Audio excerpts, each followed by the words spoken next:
Today we'll try to cover the history and physical examination and investigations. Basically, all points regarding how to select a suitable patient for doing laser vision correction. You know that for vision correction, we have multiple methods or techniques. One of them is the laser, other one is lens-based, and also we have clear lens extraction, okay? So today we'll talk only about the laser vision correction. Each aspect, history, physical exam, and investigation, is huge, okay? And we'll try today to point the most important factors in each aspect. For the history, the social history is very, very important and critical and vital in the patient selection. So one of the most important parts of the social history is the age. And age can give you many indications in choosing the patient suitable for laser vision correction or not. Okay? So in the beginning, the youngest age for surgery is debatable. Okay? It's a conflict. For medical legal reasons, it's 18, but sometimes they come patient would like to apply for military, okay? And they are less than 18 by 6 months. Would you operate or not? So it depends on the consultant. But usually the medical legal age is 18 years, okay? Age is not about a number only. Why age is important? Because of the stability. The axial length of the eye still grows, and it reaches to an age where the growth will be very minimal and it's not noticeable. As well, the cornea usually continues to grow till reaching the age of 24. So the refraction of the patient at the age of 16, 17, 18, and maybe 20 would be usually less than the patient in 24 or 25. So whenever you delay the patient, the risk of regression later on will be less. So as we said, age is an indication for many pathologies. So the onset of age that sometimes give you a hint about the pathology that the patient is having. It's not just a refractive error issue. So if the patient is not having any myopia and they present at puberty or at youth with sudden myopia, huge myopia, what would you think about? You would think about ectasial diseases like keratoconus. But if the patient is elderly, like 50 years of age, and they have sudden myopia or astigmatism, what comes to the mind? Nuclear cataract, okay? So age is not just about a number, it's about stability, and maybe you will be tricked by some pathologies. So the age, you should correlate it with the refractive error. Occupation as well is important. Do you know why? Can you give me an example why the occupation of the patient is important in selecting what is it? Exactly. Okay, yeah. As we mentioned here, near and distance, the profession of the patient, do they work mainly in the night or the day? For the near and distance, usually in the young patients, we don't have a trouble because they can accommodate. But in the elderly, we have some issues sometimes because they are at the presbyopia age. And if they are having astigmatism or slight myopia, that will help them to use the near vision without the glasses, okay? So you will do it reversibly. The patient would like to get rid of the glasses, but you will treat the myopia, and then they're going to use the glasses for the near activities. So if the patient is surgeon, if the patient is dentist, they should know. There is another option for the elder patient would like to have a full correction for the far distance, and for the near. Sometimes you can do under correction. So the patient would like just maybe they're having very high myopia. You can just under correct them. Instead of -6, they will reach to almost 1 and 1.5. So they will have near vision, but not optimal for far. But some on and off use of glasses. Monovision or mini monovision. But for that, you need to try contact lens, to do contact lens trial. Can the patient tolerate or cannot tolerate the monovision? Presbyopic treatment as well, the blended vision is an optional, but the studies is not like absolute in this kind of treatment. So sometimes patients, they don't accept this kind of treatments. So the physician should be careful before offer this kind of treatment, the blended vision. For the night and day, it depends on the profession. Some professions like drivers, where they drive at night mostly, you should consider the pupil size, especially the scotopic pupil. You know that we have photopic, mesopic, and scotopic. Photopic, under daylight. It's not very important. But the scotopic and mesopic are the important ones. So if the patient is not working at night, so it's not the most important part of their vision, usually we use the mesopic pupil because we don't work at night. But for example, a night driver, all is dim. So they will rely on their scotopic pupil. And this is very important in choosing the optical zone. Because if you treat less than the pupil size, they will have high order aberration and they will not be happy. Other restrictions regarding the occupation or profession. So a patient is working in sports, contact sports specifically, they should not have a flap procedure. Because in boxing, if they have flap procedure and they receive like a punch, they will have dislodge of the flap. Lens-based procedure as well, it's not an option for them. So laser ablation, surface ablation is the best option for them. Pilots, you know that. Pilots should not have any refractive surgery because any refractive surgery, they reduce the contract sensitivity. So patient cannot continue his profession. It's prohibited to have low contrast sensitivity in pilots. As well, photographers, if they come, they should know that the contrast will be reduced. So they should know. Because if you don't tell them, they might sue you if they are very professional and they will face difficulty in their profession. The ocular history, as well, vital and important. And as we mentioned, the onset of the refractive error is very important. If it's at puberty, you think about keratoconus. If it is at the mid-30s, pellucid marginal degeneration. Above 50, nuclear cataract. Stability, we talked about it. Almost, if the patient is having stable vision, what do you mean by stable vision? Less than half diopter over like 6 months to 1 year, that would be considered stable. Anisometropia is important as well. Why? Because if you have anisometropia, that means maybe one of the eyes having a pathology, like keratoconus. Sometimes it comes an eye like a severe or moderate, the other is mild. So if you have anisometropia, you should know that there is no pathology. You should exclude other pathologies. As well, if you have anisometropia, sometimes one of the eyes having hidden, like exophoria. And if you correct the patient, it will be apparent, or they might have diplopia. Presbyopia, we talked about it.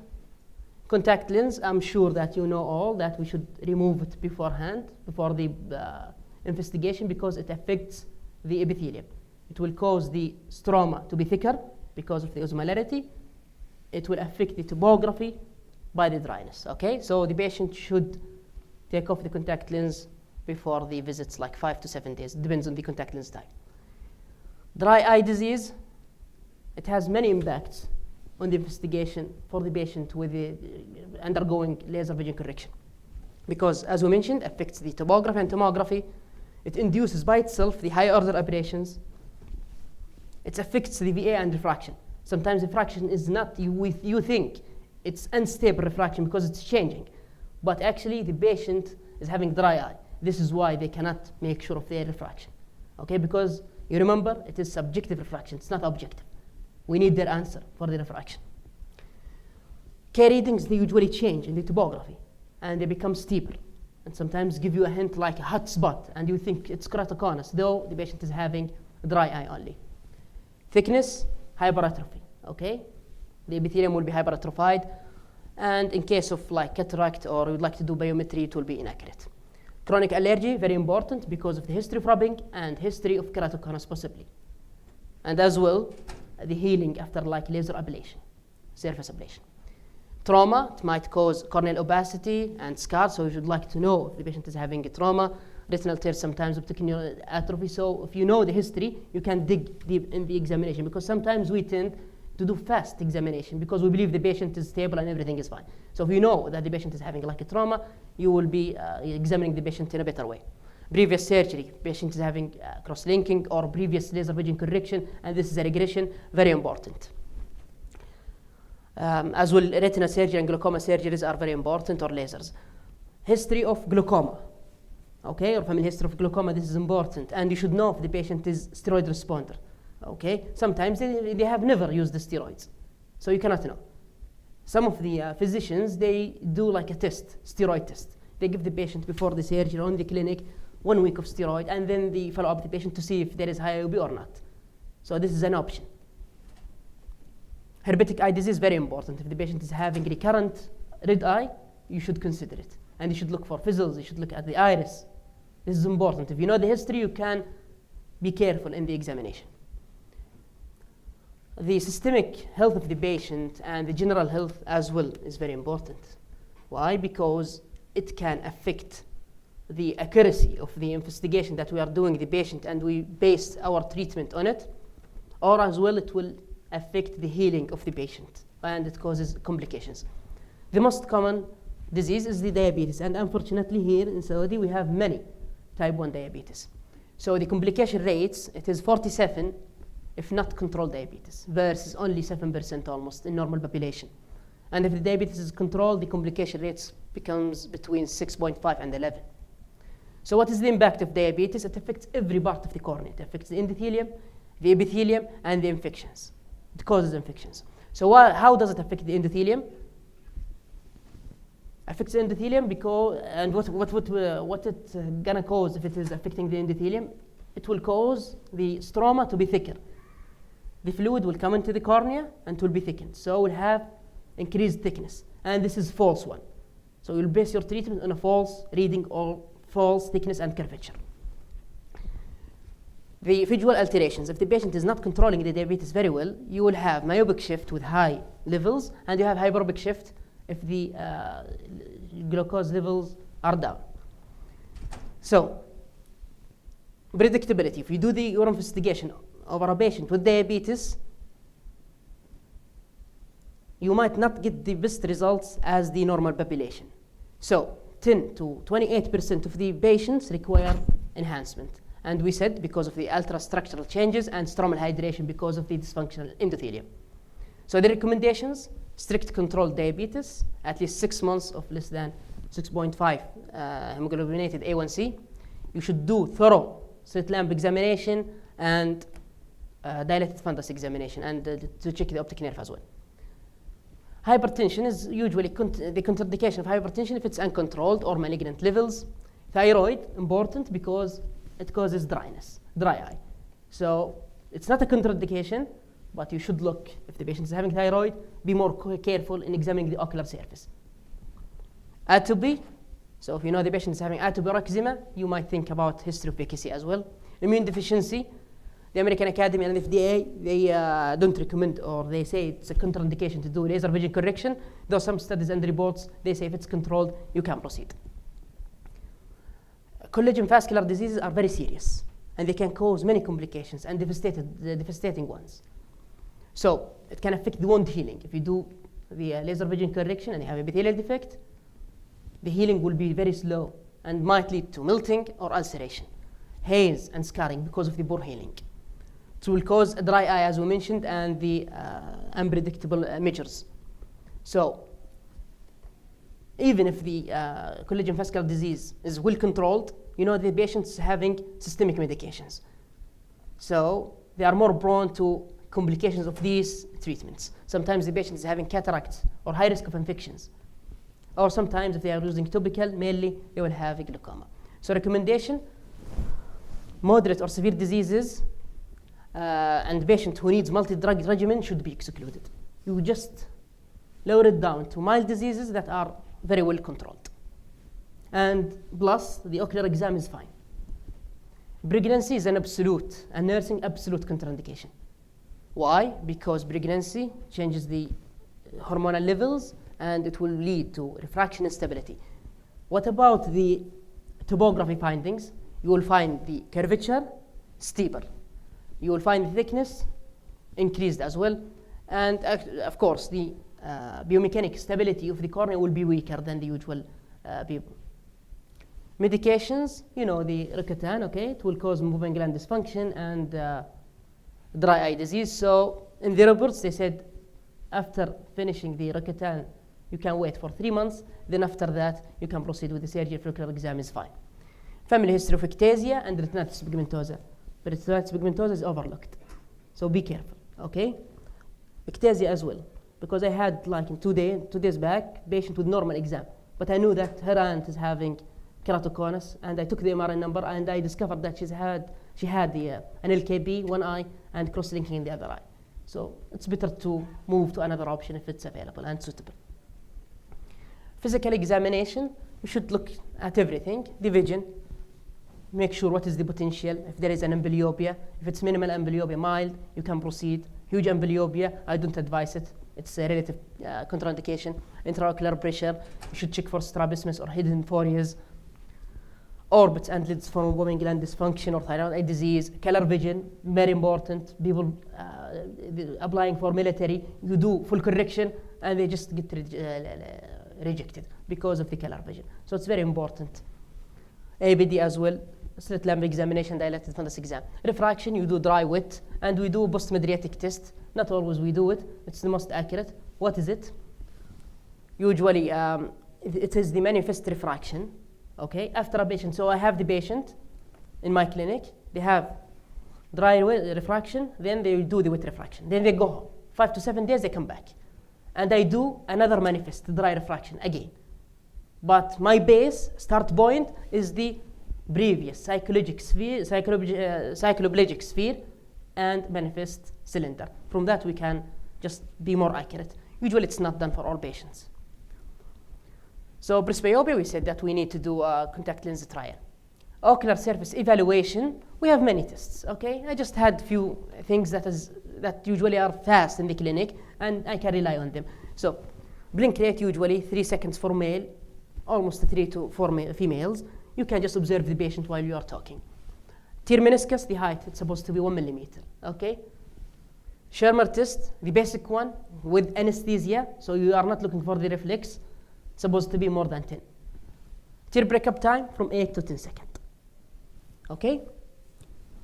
Pupil geometry, we talked about the importance because of the profession, either day or night, okay? So in general, if the patient is having pupil larger than mesopic, larger than 7 millimeter, it's usually contraindicated to do either laser vision correction or lens-based. Why? Because we don't exceed 7 millimeter in laser vision correction. There is a point that is lovely to know. It's not usually related to laser vision correction, but usually related to lens-based correction, which is the angle Kaaba. You know that we have visual axis, which is the most nasal one. We have pupillary axis in the middle, and we have optic axis, which is the temporal one. So angle Kaaba is the distance or the angle between visual axis and the pupillary axis. Why it's important? Because if you have multifocal IOL, you need to have it in the center of the vision. If the patient is having large angle Kaaba, it will be deviated. You will place it somewhere else, so it will not give what's supposed to give, and it cause high order aberrations. Usually we test that by something called the Cordemew, and it's not the time to talk about it, but if you would like, I can talk about it later on, inshallah. So if the patient is having high angle, large angle Kaaba, clear lens extraction, or multifocal IOLs, or lens-based surgery should be questionable. The investigations, axial length. Why? Because we are checking for anisometropia sometimes. The patient is having anisometropia. -5 in one eye, -1 in the other eye. So what is the reason? Of course we have a reason. It's not supposed to have steeper cornea only. So you do axial length, and you find out that the patient is having axial myopia, so you will be more comfortable. Otherwise, you can think about keratoconus. Why is having anisometropia? Okay? As well, axial length. For stability, you can use it. So it's not only the refraction. I can do axial length to make sure that the patient is not progressing, stable refraction. So if the patient is having like different refraction readings every visit, and I'm not sure, is it because of the progression or because of the dry eye or inaccurate reading, I can do the axial length and make sure. The topography, will not get into details, but I would like you to know the factors. If the patient comes and you finish the history and examination and suitable, so you'll go to topography and the refraction. I would like to know if the patient suitable for laser vision correction or not. So what are the numbers? First one is the thickness. So we have preoperative thickness and postoperative. The pre-op cut limits, usually it's not fixed numbers, so it's from different references, and everyone can take the reference that believes is the best for him.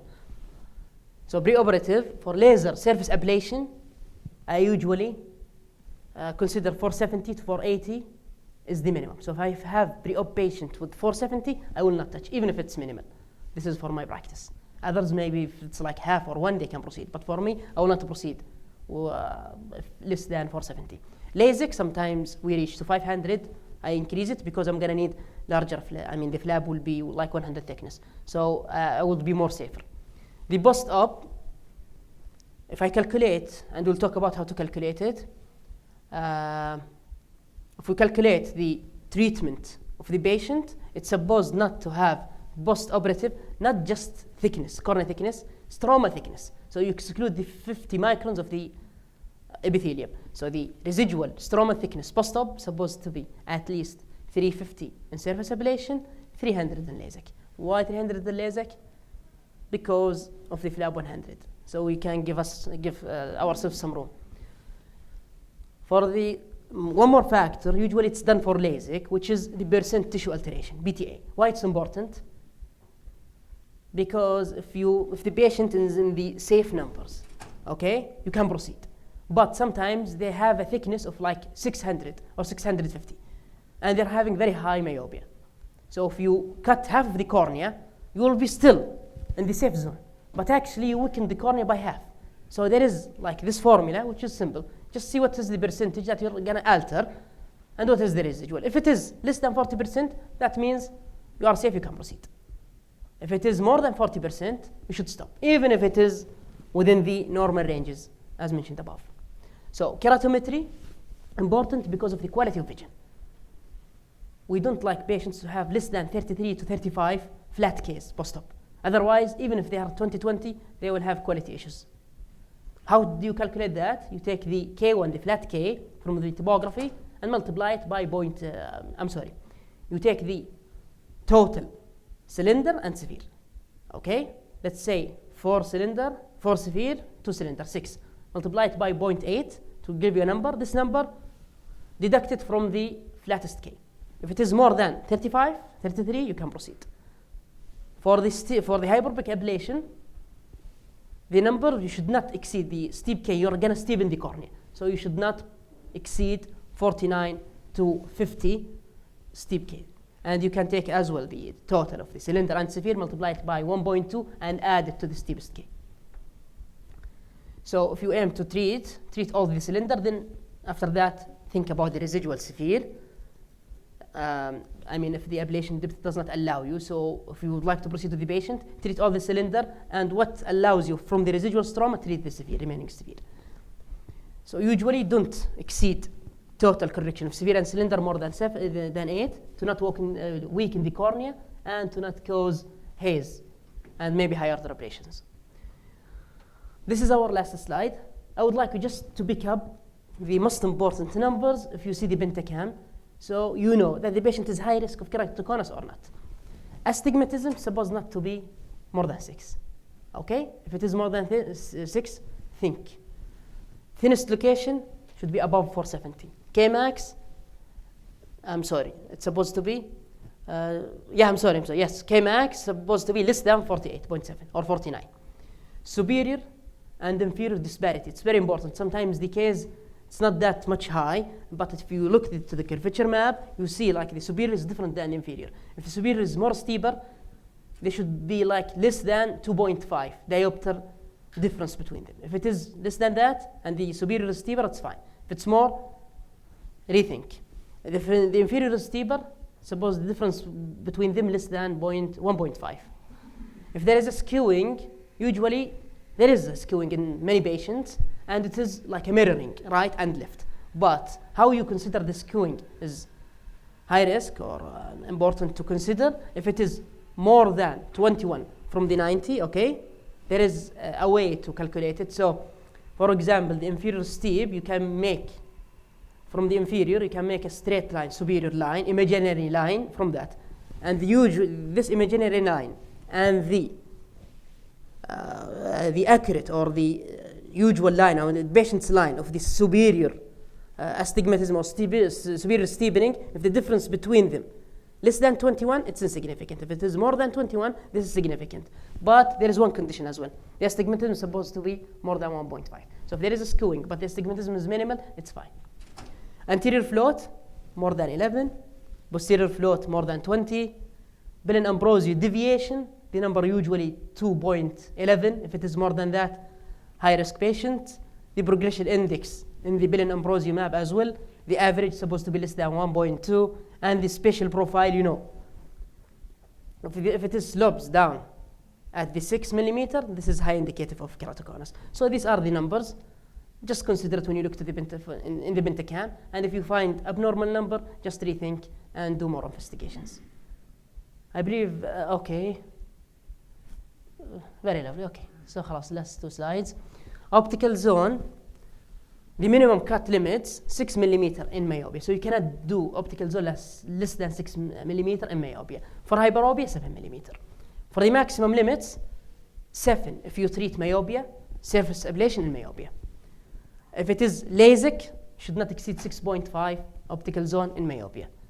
6.7 in astigmatism and 7 millimeter in LASIK. This is for hyperopia, and this is LASIK. So the ablation depth, you know the formula. It depends on your refractive error and the optical zone you choose. So if you do 7, you are doing more ablation depth than 6.5. So this is how you calculate your ablation depth. Thank you so much. If you have any questions.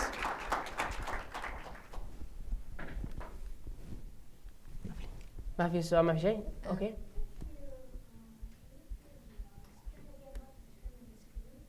اوكي ان شاء الله قلت ما بيشتغل.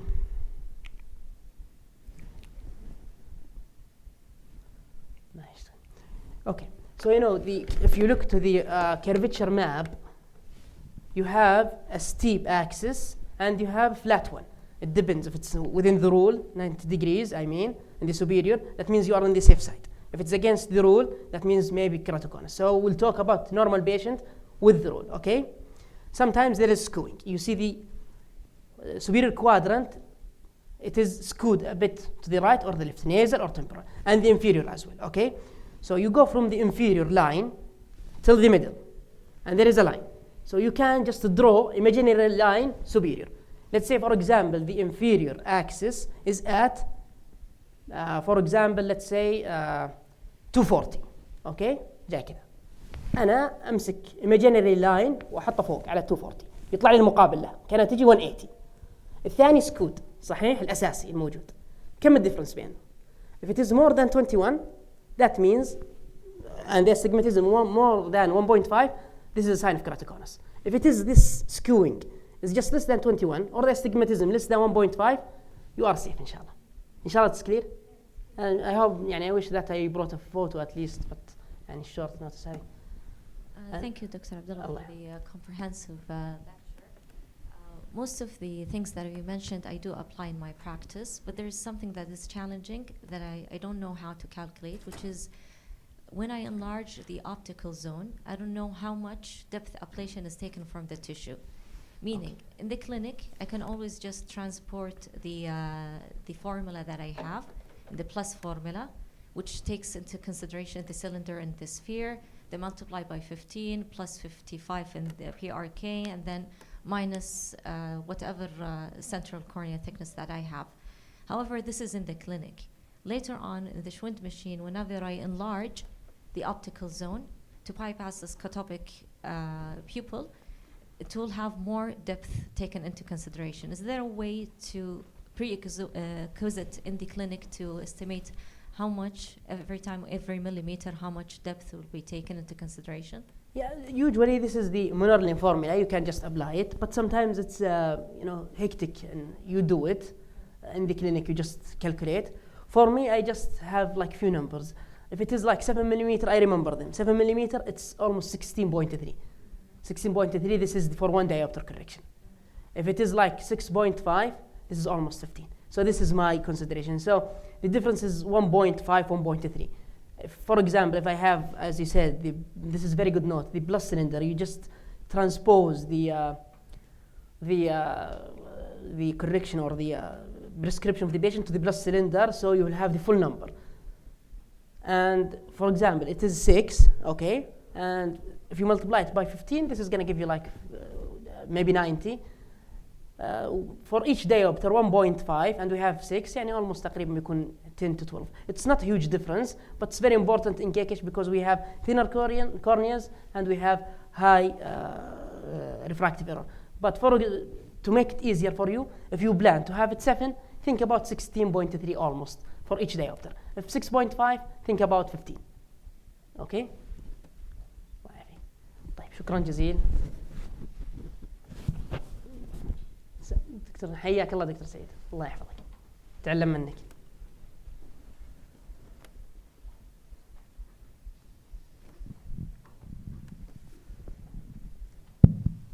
Thank you, Abdullah, for excellent presentation and a very important subject which everyone supposed to know about it, because people usually will ask you either if you are anterior segment or any other subspecialty. You know, the selection criteria is very important, and always before you put your hand, you should think seriously what's the outcome of the patient, regardless if you are in private or in governmental. What I observe over the years, people in private بيدي ولا بيد غيري, unfortunately, most of the time. And government, they will find an excuse and most of the time. Anyhow, we are lucky nowadays. The treatment option is multiple, and in the past, if we have -3, we'll start think, because our patient here in the kingdom, most of them 500 plus minus the corneal thickness, and most of them with the dry weather and these things used to rub their eyes, and this is the real cause for keratoconus. And before you put your hand, remember to advise them and to help them, because most of them, especially nowadays with the electronic devices, and most of the time the people even regardless with a mobile or even a laptop or whatever, they spend many hours, and it will lead to dryness, and dryness will lead to rubbing all the time. Anyhow, the selecting criteria is very important, and I think you explain it very well. And the most important, we have now many options. If you don't have, for example, it's not good for BR, keylase, whatever, the treatment, then you can go to ICL and other treatment options.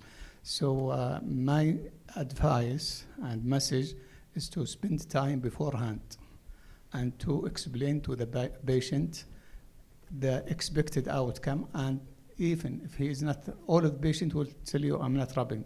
All of the patients nowadays, they are rubbing their eyes, they have dryness. Even young patients, they come below 20, and they have dryness because of the electronic devices and long use of devices. So treatment of these things and explanation is very important. Regarding the keratoconus management, it's varies, and sometimes, you know, we are doing the BR keyword cross-linking, so most of the patients, they can benefit from this. And I think you have the paper, you are reviewing it. I hope it will appear soon.